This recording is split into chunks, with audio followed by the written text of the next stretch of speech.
O'zbekiston tomonidan qardosh Qozog'iston xalqi hamda Turkiston aholisiga tuhfa sifatida qurib bitkazilgan ushbu muhtasham majmua ikki davlat o'rtasidagi ko'p asrlik do'stlik va madaniy yaqinlik, yaxshi qo'shnichilik hamda ittifoqchilik munosabatlarining yorqin ifodasi bo'lgani ta'kidlandi. Bu ezgu tashabbus ikki davlat o'rtasidagi o'zaro ishonch va hurmatning amaliy ifodasi sifatida baholanmoqda. Bunday loyihalar mintaqada tinchlik, barqarorlik va o'zaro anglashuv muhitini mustahkamlashga xizmat qilishi bilan ahamiyatlidir. Turkiston shahrida bo'lib o'tgan Turkiy davlatlar tashkilotining norasmiy sammiti doirasida O'zbekiston Respublikasi Prezidenti Shavkat Mirziyoyev va Qirg'iz Respublikasi Prezidenti Sadir Japarovning uchrashuvi bo'lib o'tdi. Samimiy muloqotda O'zbekiston-Qirg'iziston do'stlik, yaxshi qo'shnichilik va keng qamrovli strategik sheriklik munosabatlarini yanada mustahkamlashning dolzarb masalalari ko'rib chiqildi.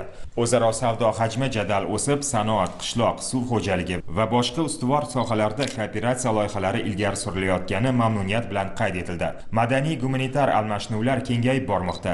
Oliy darajada erishilgan kelishuvlarni amalga oshirish masalalari, energetika va transport sohalaridagi yirik mintaqaviy loyihalarni, shu jumladan Xitoy, Qirg'iziston, O'zbekiston temir yo'l qurilishini jadallashtirish choralari muhokama qilindi. Shuningdek, yetakchilar mintaqaviy kun tartibining muhim jihatlari yuzasidan fikr almashdilar va bo'lajak oliy darajadagi tadbirlar rejasini ko'rib chiqdilar. Davlatimiz rahbari Shavkat Mirziyoyev Turkiy davlatlar tashkilotining norasmiy sammiti doirasida, shuningdek, Turkiya Respublikasi Prezidenti Recep Tayyip Erdo'g'on bilan uchrashuv o'tkazdi.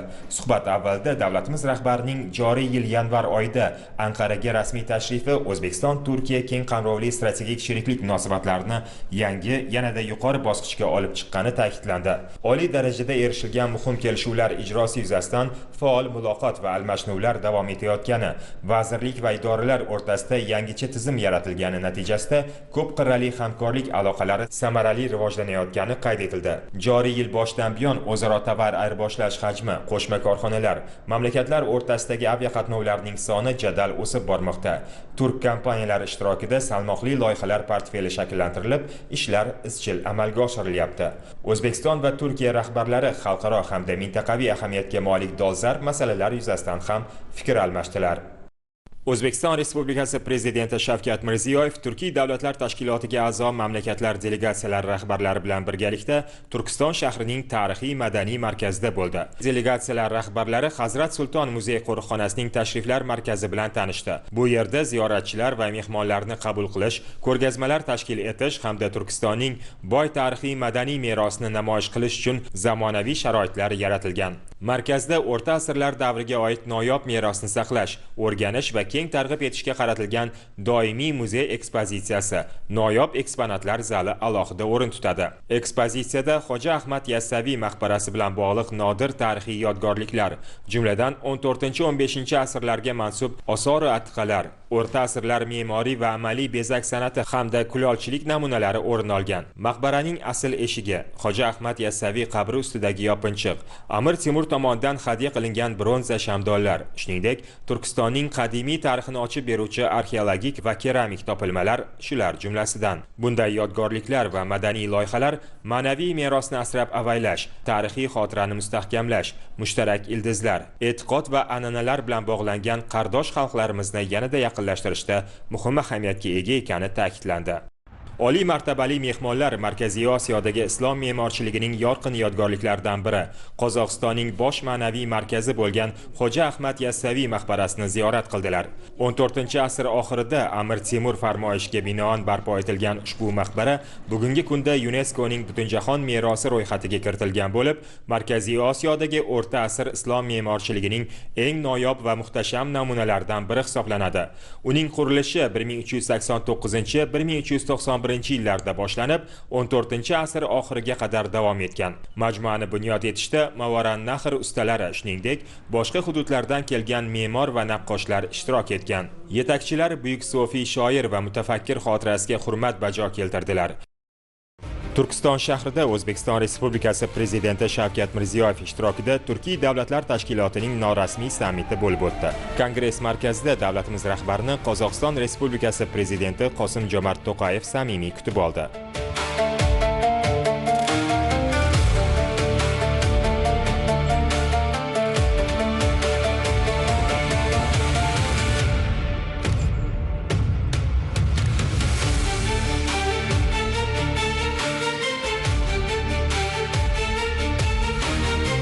Delegatsiyalar rahbarlari birgalikda suratga tushdilar. Yig'ilish boshlanishidan avval yetakchilar Turkiy sivilizatsiya markazi qurilishiga tamal toshi qo'yish marosimida ishtirok etdi.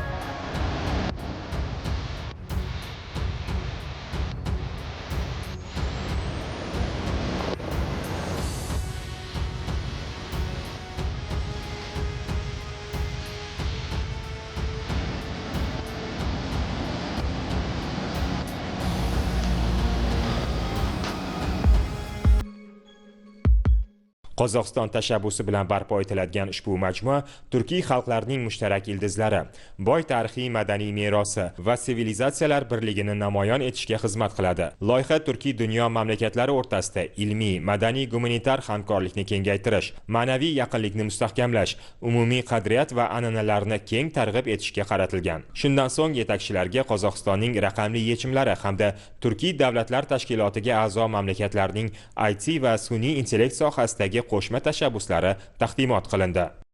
O'zbekiston Respublikasi Prezidenti Shavkat Mirziyoyev 15-may kuni Turkiy davlatlar tashkilotining sun'iy intellekt va raqamli rivojlanish mavzusidagi norasmiy sammitida ishtirok etdi. Turkiston shahrida bo'lib o'tgan tadbirda Ozarbayjon Respublikasi Prezidenti Ilhom Aliyev, Qozog'iston Respublikasi Prezidenti Qasim-Jo'mart To'qayev, Qirg'iz Respublikasi Prezidenti Sadir Japarov, Turkiya Respublikasi Prezidenti Recep Tayyip Erdo'g'an, Turkiy davlatlar tashkiloti bosh kotibi Qubanchbek Omaraliyev ham qatnashdi. Kun tartibidagi masalalar yuzasidan fikr almashilib, ko'p qirrali hamkorlikning bugungi holati va amaliy sheriklikning ustuvor yo'nalishlari atroflicha muhokama qilindi. Sammitda so'z olgan Qozog'iston prezidenti Qasim-Jo'mart To'qayev o'z chiqishida O'zbekiston prezidenti Shavkat Mirziyoyevga Turkiston shahrida barpo etilgan noyob masjid uchun yana bir bor minnatdorlik bildirdi. Qozog'iston rahbari mazkur jome masjidini O'zbekiston yetakchisining barcha qozog'istonliklarga yo'llangan yuksak ehtirom va samimiy do'stlik ramzi sifatida baholadi.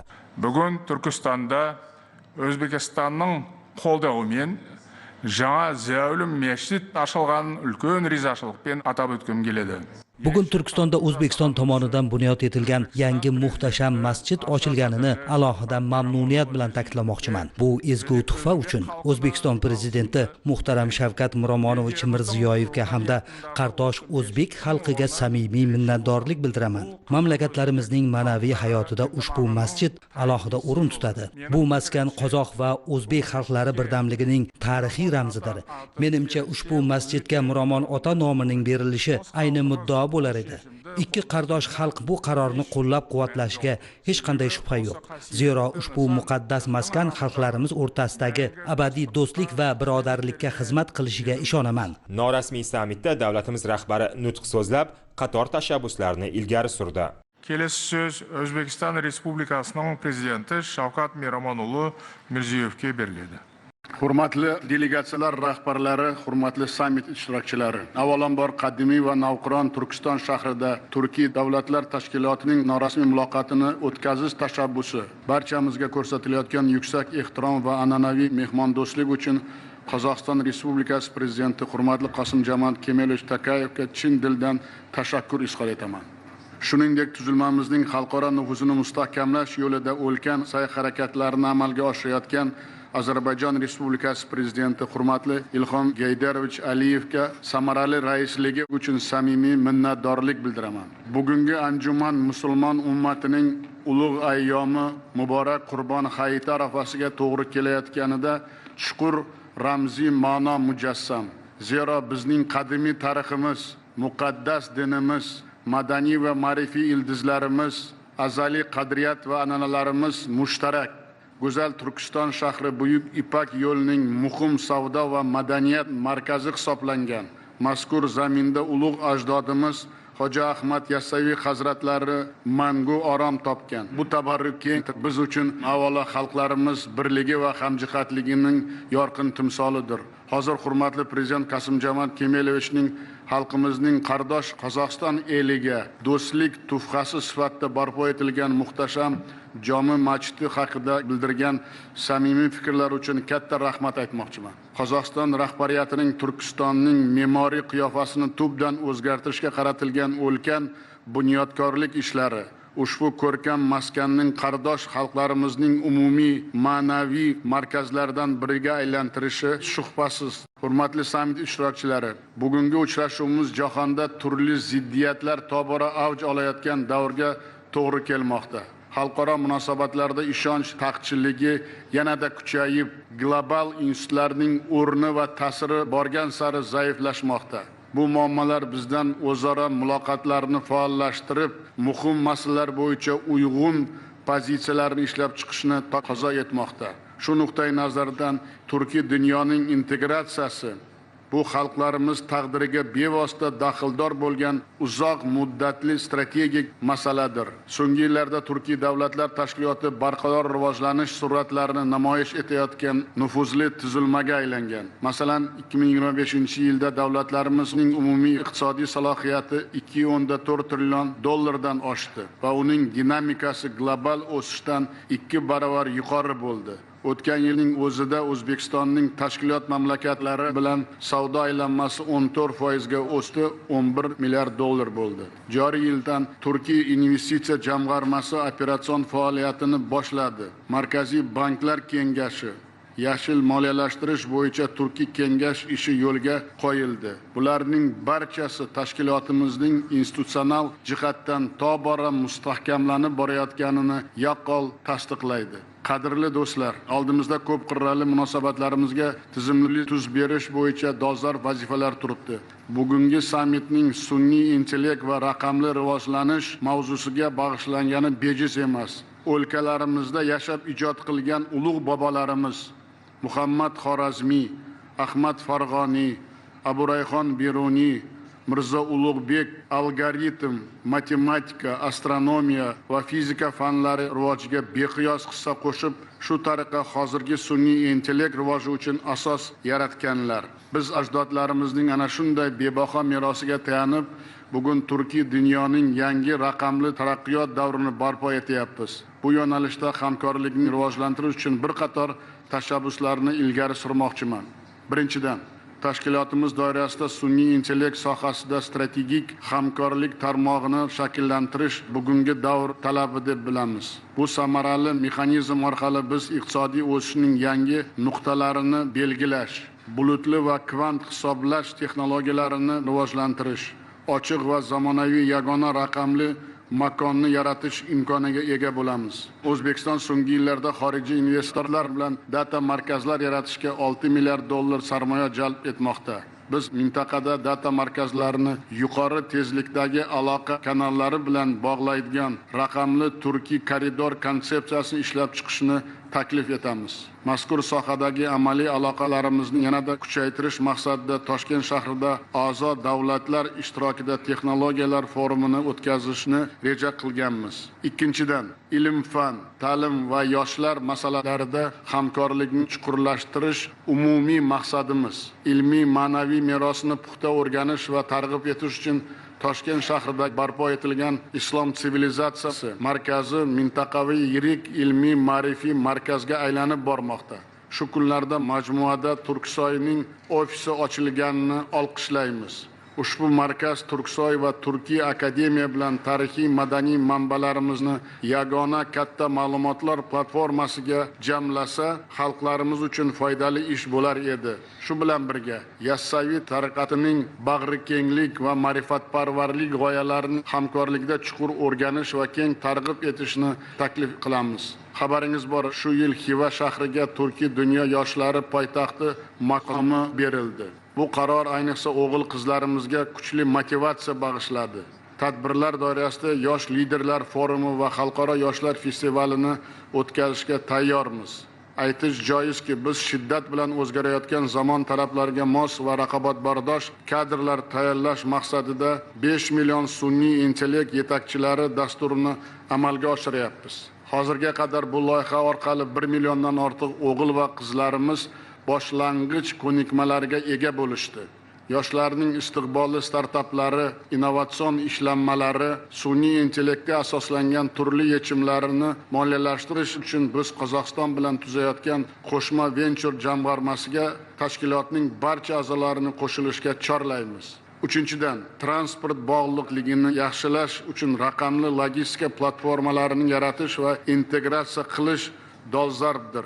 Shu o'rinda O'zbekiston va tashkilotga a'zo barcha davlatlar o'rtasida e-permit elektron ruxsatnomalar tizimi to'liq ishga tushirilganini katta mamnuniyat bilan ta'kidlamoqchiman. O'rta koridorning strategik rolidan kelib chiqib, biz uni ayni paytda qurilayotgan Xitoy, Qirg'iziston, O'zbekiston temir yo'li bilan bog'lashga katta e'tibor qaratamiz. Chegaralarda boshqana va tranzitni yengillashtirish bo'yicha imzolangan soddalashtirilgan boshqana yo'lagi haqida bitimni hayotga tatbiq etish hamda ma'lumotlar almashuvini to'liq raqamlashtirishimiz zarur. Bu logistika zanjirlari bo'ylab ma'lumotlar uzatish, yuklarni kuzatish va jarayonlarni uyg'un holda tashkil etish imkonini beradi. To'rtinchidan, ekologik muammolar va iqlim o'zgarishi davlatlarimizdan muvofiqlashtirilgan harakatlarni amalga oshirishni talab etmoqda. Bu kabi muammolarga samarali yechim topish uchun sun'iy yo'ldosh ma'lumotlari asosida Turkiy davlatlar tashkiloti iqlim xatarlarini monitoring qilish tizimini yaratish muhim. Bunda qurg'oqchilikni barvaqt aniqlash, tuproq yemirilishi va muzliklar erishi holatlarini doimiy kuzatib borish, transchegaraviy suv resurslarini boshqarish sohasiga sun'iy intellektni joriy etishga e'tibor qaratishimiz lozim. Toshkentdagi Markaziy Osiyo atrof muhit va iqlim o'zgarishini o'rganish universitetida Turkiy davlatlar yoshlari uchun 2026-2027 o'quv yillarida 50 ta grant ajratildi. Yoshlarimizni ushbu imkoniyatdan unumli foydalanishga chorlaymiz. Ekologiya masalalariga e'tiborni yanada kuchaytirish maqsadida tashkilotimiz doirasida 2027-yilni tabiatni asrash yili deb e'lon qilishni taklif etamiz. Fursatdan foydalanib, sizlarni joriy yilda Samarqandda o'tadigan global ekologik jamg'arma assambleyasida va suvni tejash bo'yicha butun jahon forumida faol ishtirok etishga chaqiraman. Yana bir masala, terrorizm, ekstremizm va yot oqimlarga qarshi kurashda huquqni muhofaza qiluvchi idoralar o'rtasidagi hamkorlikni kuchaytirishdan manfaatdormiz. Bunda kiber xavfsizlik sohasidagi aloqalarni kengaytirish va zamonaviy mutaxassislar tayyorlash, tezkor axborot almashish dolzarbdir. Yangi tahdidlarni aniqlash va ularning oldini olish uchun Turkiy dunyo doirasida yagona xavfsizlik va ishonch makonini yaratishimiz lozim. Bu borada umumiy mexanizm, kiber xavfsizlik va raqamli infratuzilmani himoya qilish bo'yicha Turkiy alyansini tuzish tashabbusini ilgari suraman. Shuningdek, sun'iy intellektdan foydalanishda etika, axloq me'yorlariga qat'iy rioya qilish ayniqsa muhim. Joriy yilda Samarqand shahrida o'tadigan tashkilot tashqi ishlar vazirlari va maxsus xizmatlar rahbarlarining qo'shma uchrashuvida bu masalaga alohida e'tibor qaratish maqsadga muvofiqdir. Qadrli do'stlar, ulug' ajdodimiz Ahmad Yassaviy hazratlarining Devoni hikmat asarida birdamlik va ahillik borasida ta'kidlagan quyidagi satrlar bugungi kunda yanada teranroq namoyon bo'lmoqda. Turkiy elga mehr qildim, birlik yo'lni haq deb bildim. Biz yangi davrda davlatlarimizning intellektual salohiyati va bunyodkorlik qudratini birlashtira olsak, hech shubhasiz Turkiy dunyo ilg'or yechimlar, barqaror taraqqiyot makoniga aylanadi. Asosiy maqsadimiz farzandlarimizga nafaqat buyuk tariximizni, balki kelajak avlodlarimiz ham faxrlansa arziydigan bebaho merosni qoldirishdir. Bugun qabul qilinayotgan Turkiston deklaratsiyasi tili va dili bir-biriga chambarchas bog'langan xalqlarimizning ezgu niyatlarini yanada mustahkamlab, Turkiy dunyo nigohi 2040 konsepsiyasida belgilangan yuksak maqsadlarga erishish yo'lida navbatdagi muhim qadam bo'ladi deb ishonaman. E'tiborlaringiz uchun rahmat.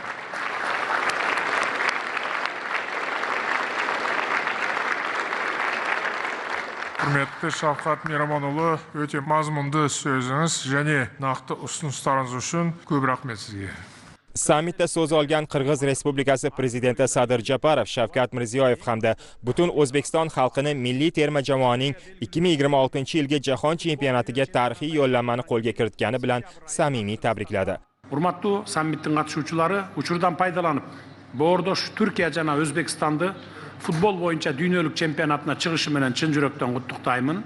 Muhtaram sammit ishtirokchilari, fursatdan foydalanib Turkiya va O'zbekiston terma jamoalarini futbol bo'yicha jahon chempionatiga yo'llanma olgani bilan samimiy tabriklayman. Qirg'iz xalqi nomidan sizlarga har bir o'yinda ulkan muvaffaqiyat, kuch-g'ayrat va eng yuqori natijalarni tilaymiz.